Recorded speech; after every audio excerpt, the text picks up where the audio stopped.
Hello friends, I am Kiana of DPS Surat School and I am 8 years old. Today I am going to tell you a story about a magical door.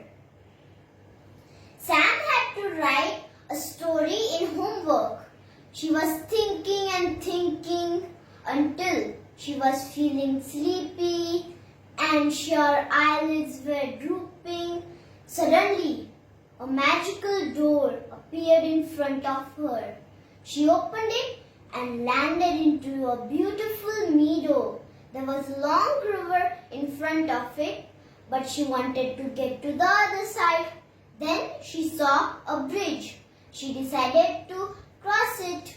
But then a grumpy troll appeared from under the bridge and said, "Grrr! I let people cross only if they give me comfy things like those slippers."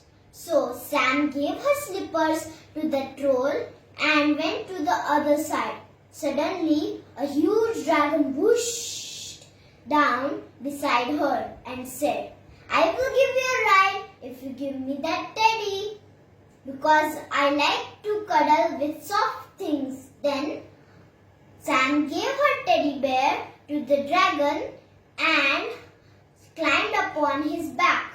Then they reached a huge castle. A princess was crying, saying, "Brr, I feel cool. Someone give me a coat." So Sam gave her night coat to the princess. Then they all flew to the dragon's den and roasted marshmallows.